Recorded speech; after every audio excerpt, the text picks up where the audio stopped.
பாருங்க, நான் வந்து கோட்டார் சவேரியார் கோயிலுக்கு வந்தேன். அங்கே இந்த பூக்கள்லாம் அழகாக இருக்குது பார்த்தீங்களா?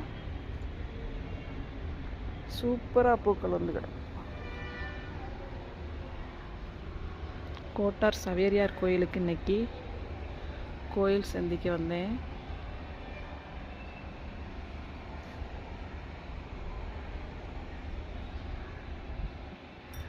இங்கிட்டும் பூ நிறைய கிடக்குது, இந்த பக்கமும்.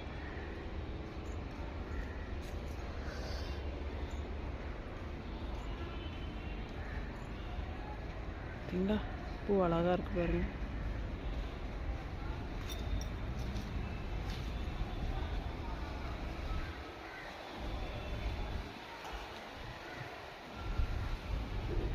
நல்லா இருக்கு பார்த்தீங்களா பூக்கள்லாம்.